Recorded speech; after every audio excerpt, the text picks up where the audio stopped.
नमस्कार। आज हम बात कर रहे हैं ईरान पर जो हाल ही में अमेरिकी हमले हुए हैं उनकी।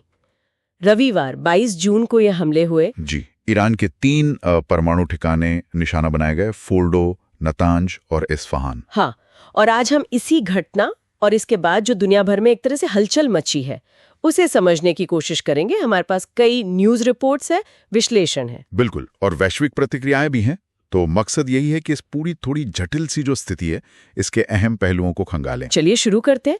सबसे पहले ये हमले खास क्यों हैं? मतलब अमेरिका ने सीधे सैन्य कार्रवाई की है। हाँ, और सिर्फ कार्रवाई नहीं, बल्कि फोर्डो जैसे ठिकाने पर हमला, जो बहुत सुरक्षित माना जाता है, पहाड़ के नीचे है, लगभग 300 फीट गहरा। अच्छा जी, और इसके लिए उन्होंने B-2 स्टेल्थ बॉम्बर इस्तेमाल किए और खास बंकर बस्टर बॉम्ब। ये बम जमीन में काफी अंदर जाकर फटते हैं। तो ये ईरान के परमाणु कार्यक्रम को लेकर अमेरिका के रवैये में एक बड़ा बदलाव या कहें कि कदम लग। बिल्कुल, और ये राष्ट्रपति ट्रंप की जो अपनी पुरानी नीति थी, मतलब वो कहते थे ना, अंतहीन युद्धों से बाहर निकलना है। हाँ, वो तो कहते थे। ये उससे बिल्कुल अलग है। उनका कहना है कि ये ईरान को परमाणु हथियार बनाने से रोकने के लिए जरूरी था। लेकिन इस पर सवाल भी उठ रहे हैं, आलोचना भी हो रही है। हाँ, जाहिर है, अमेरिका के अंदर ही देखिए, डेमोक्रेट्स इसकी आलोचना कर रहे हैं और बाहर भी कई देश हैं, रूस, चीन, यहाँ तक कि भारत में भी कुछ आवाजें उठी हैं, जैसे असदुद्दीन ओवैसी ने कहा है। क्या कह रहे हैं वो लोग? मुख्य तौर पर यही कि ये अंतर्राष्ट्रीय कानून का उल्लंघन है, UN चार्टर का उल्लंघन है और खासकर NPT यानी परमाणु अपसार संधि, हाँ, NPT, उसके खिलाफ है ये। और कुछ लोग तो इसकी तुलना 2003 के इराक हमले से भी कर रहे हैं। आपको याद होगा, WMD, व्यापक विनाश के हथियार। हाँ, जिनके दावे बाद में गलत साबित हुए थे। बिल्कुल, और अमेरिका में तो अब ट्रंप प्रशासन पर वॉर पावर्स एक्ट को लेकर भी सवाल उठ रहे हैं। मतलब राष्ट्रपति की युद्ध छेड़ने की शक्तियों पर जो सीमाएं हैं, उनका पालन हुआ या नहीं। अच्छा, इस पूरी कार्रवाई का एक बड़ा खिलाड़ी इजराइल भी है। उनके लिए इसका क्या मतलब है? देखिए, इजराइल के लिए तो ये एक तरह से बड़ी जीत है, खासकर फोर्डो पर हमला। शायद इजराइल के पास अकेले वो क्षमता नहीं थी कि वो इतने सुरक्षित ठिकाने को निशाना बना सके। तो अमेरिका का सीधे शामिल होना उनके लिए अच्छा रहा। बहुत अच्छा, रणनीतिक तौर पर।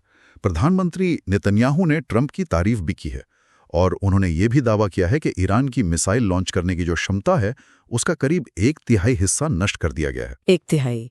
ये तो काफी बड़ा दावा है। हाँ, और शायद B-2 बॉम्बर्स जो इतनी आसानी से ईरानी हवाई सुरक्षा को पार कर गए, वो इसी बात को मतलब बल देता है। और ईरान की क्या स्थिति है? उन्होंने तो निंदा की ही होगी। वहां से क्या खबरें हैं? कहा जा रहा है 600 से ज्यादा लोग मारे गए। जी, ईरान ने इसे गैर कानूनी हमला बताया है और जाहिर है वो दबाव में है। शासन पर, खासकर जो सर्वोच्च नेता हैं, 86 साल के आयतुल्लाह खामेनेई, उन पर अंदरूनी और बाहरी दबाव बहुत बढ़ गया है। तो क्या शासन परिवर्तन जैसी बातें भी हो रही हैं? अटकलें तो लग रही हैं, और ईरान ने होर्मुज जलडमरू मध्य को बंद करने की धमकी भी दी है। वो वैश्विक तेल व्यापार के लिए बहुत अहम रास्ता है। हाँ, वो तो है, लेकिन क्या वो वाकई ऐसा कर सकते हैं? देखिए, विश्लेषक इस पर सवाल उठा रहे हैं। क्या उनके पास क्षमता है और क्या वो इतना बड़ा जोखिम उठाएंगे? ये देखने वाली बात होगी। और उनके परमाणु कार्यक्रम का भविष्य, वो भी अब और अनिश्चित हो गया है। अब भारत पर आते हैं। प्रधानमंत्री मोदी ने ईरानी राष्ट्रपति से बात की है, चिंता जताई है। भारत के लिए ये मामला कितना अहम है? भारत के लिए स्थिति बहुत बहुत नाजुक है। आप देखिए, पहली बात तो मध्य पूर्व में हमारे करीब 80-90 लाख भारतीय रहते हैं। उनकी सुरक्षा सबसे पहले। सही बात है। दूसरी, हमारी ऊर्जा जरूरतें। लगभग 7% तेल और गैस हम इसी क्षेत्र से आयात करते हैं। तो अगर तनाव बढ़ता है तो कीमतें बढ़ेंगी, सप्लाई पर असर पड़ेगा। और तीसरा है भारत की वो महत्वाकांक्षी परियोजना IMEEC, भारत मध्य पूर्व यूरोप आर्थिक गलियारा। हाँ, IMEEC। उसकी स्थिरता भी इसी क्षेत्र की शांति पर निर्भर करती है। और अभी हाल ही में हमें 1400 से ज्यादा भारतीय छात्रों को ईरान से निकालना पड़ा। यह दिखाता है कि स्थिति कितनी गंभीर है। बिल्कुल। अच्छा, दुनिया भर से जो प्रतिक्रियाएं आई हैं, वो कैसी हैं? मिली जुली लग रही हैं? हाँ, काफी बंटी हुई तस्वीर है। जैसे संयुक्त राष्ट्र के महासचिव हैं एंटोनियो गुटेरेस, उन्होंने गंभीर चिंता जताई है, इसे खतरनाक एस्केलेशन कहा है। सुरक्षा परिषद की आपात बैठक भी बुलाई गई। और निंदा किसने की है? रूस, चीन, सऊदी अरब, कतर, तुर्की, कई मुस्लिम देश और परमाणु हथियार विरोधी संगठन है जैसे ICAN, इन सब ने हमलों की निंदा की है, संयम बरतने को कहा है।